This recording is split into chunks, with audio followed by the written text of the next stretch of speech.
საარჩევნო ბოიკოტში მყოფი პარტიების ნაწილი 4 ოქტომბრის მოახლოებასთან ერთად რიტორიკას ამწოვებს. თვითმმართველობის არჩევნების დღეს ნაციონალური მოძრაობის ლიდერები თანამოაზრე პოლიტიკურ აქტორებთან ერთად მასშტაბური საპროტესტო აქციისთვის ემზადებიან და ხელისუფლების დასრულებას აანონსებენ. ყოფილი მმართველი პარტიის წევრის ლევან ხაბეიშვილის მშვიდობიანი დამხობის გეგმის მიმართ ინტერესს კიდევ უფრო აძლიერებს პრემიერის განცხადება. გაჩნდა ეჭვი ამ გეგმაში ქართული ოცნების ყოფილი წევრების შესაძლო მონაწილეობის შესახებ, რაზეც მთავრობის მეთაურმა პირდაპირ მიანიშნა. ვინ შეიძლება უმაგრებდეს ზურგს რადიკალური განცხადებებითა და მოწოდებებით გამორჩეულ ხაბეიშვილს მმართველი პარტიის ყოფილი წევრებიდან. კონკრეტული გვარსახელები არც პრემიერ-მინისტრს და არც მმართველი გუნდის წევრებს არ დაუსახელებიათ, თუმცა ცალკეულმა კომენტარებმა გარკვეული ვარაუდები გააჩინა. მუნიციპალური არჩევნების ბოიკოტირების მომხრე ოპოზიციაში ახლა პოზიციები გაყოფილია. მაშინ როცა ლევან ხაბეიშვილისა და პაატა ბურჭულაძის მიერ დაორგანიზებული და ნაციონალური მოძრაობის მიერ მხარდაჭერილი შეკრების მონაწილეები 4 ოქტომბერზე სერიოზულ გათვლებს აკეთებენ, რვიანის მონაწილე პარტიების უმეტესობა 13 სექტემბრის შეკრებისთვის ემზადება.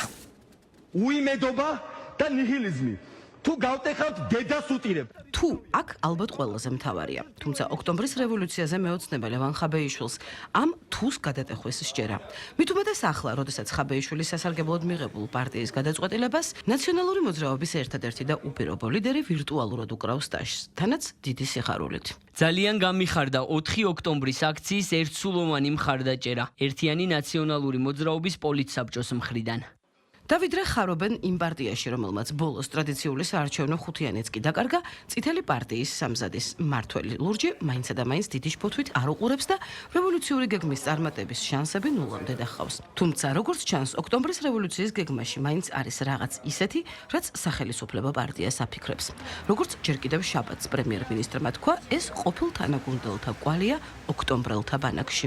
მათ ასე ვთქვათ, ამ გეგმებს არ უწერია განხორციელება არის კონკრეტული მარტივად გაშიფროთი რაღაც გეგმა, რომელიც საფრთხის მოშთებით ძალიან მარტივად შეგვიძლია გავხეთქოთ. გვაქვს ინფორმაცია იმასთან დაკავშირებით, თუ რას გულისხმობს ბატონი ანიტა ამ ყველაფერში და ეს არის დავალება იგივე ადამიანების მხრიდან, ვინც სხვა დავალებებსაც აძლევენ მას. აქაც საუბარია ჩვენი გუნდის კონკრეტულ ყოფილ წევრებზე, რომლებსაც სინამდვილეში არავითარი თვისებრივი თავსებადობა არ ქონიათ ჩვენს გუნდთან, როგორც მოგვიანებით გაირკვა.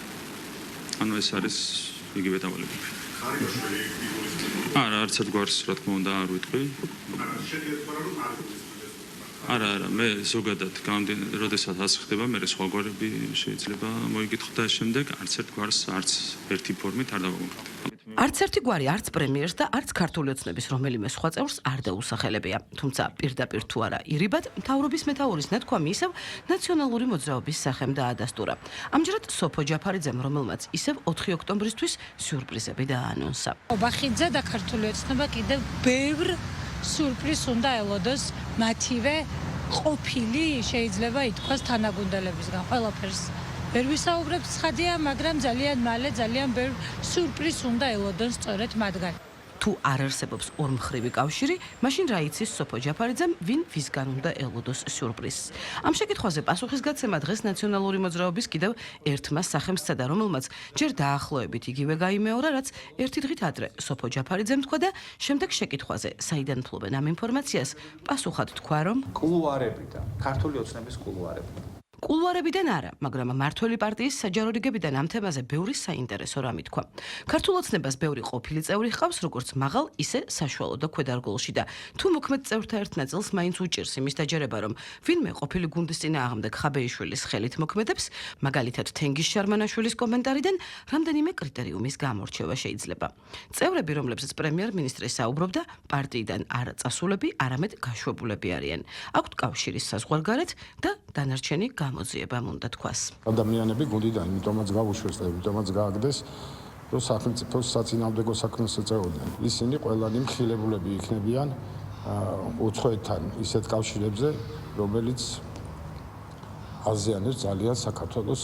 თუ სისხლის სამართლის დანაშაული აქვს ჩადენილი, ყოფილსაც, მოქმედსაც და ყველანაირსაც დაიჭერენ. თუ ეს სიმართლეა, ნამდვილად დასანანი იქნება, რომ ადამიანებმა გუნდმა, რომელმაც მოგვცა ცხოვრებისეული შესაძლებლობა, რომ ემსახუროს საკუთარ სახელმწიფოს, ამის ნაცვლად რაღაც ეტაპზე გადაწყვიტე, რომ გუნდი დააზიანო და არ მოემსახურო, ასე ვთქვათ, გუნდის და სახელმწიფოს ინტერესებს. გამოიკვეთება თუ არა 4 ოქტომბრის გეგმაში მმართველი პარტიის კონკრეტულ, თუნდაც ყოფილ წევრთა სახელები და გვარები დრო აჩვენებს. თუმცა თავად ოქტომბრის რევოლუციის იდეას სკეპტიკურად მხოლოდ ქართულ ოცნებაში არ უყურებენ. ამ გეგმის არც ოპოზიციის იმ ნაწილში სჯერათ, რომელიც არჩევნებისთვის ემზადება. აი ესეთი განცხადებებით ჩვენ არ გვაზიანებენ, უბრალოდ საერთო საქმეს აზიანებენ და ასეირებენ ქართულ ოცნებას და ამას რატო აკეთებენ ასე ჯიუტად და დაჟინებით ვერ ხვდები. ნაციონალური მოძრაობის ამ რადიკალური გადაწყვეტილებებით და აი ამ რადიკალური სცენარების დაანონსებით მხოლოდ ძლიერდება ოცნების რეჟიმი. ამასობაში თვეზე ნაკლები რჩება 4 რიცხვამდე. ვისთვის ოქტომბრის არჩევნებამდე და ვისთვის საოცნებო ოქტომბრის რევოლუციამდე. და პროგნოზებზე უკეთ 5 ოქტომბრის დილა თავად იტყვის, რომელი პროცესის, რომელი აქტორი რას მოიგებს ან წააგებს.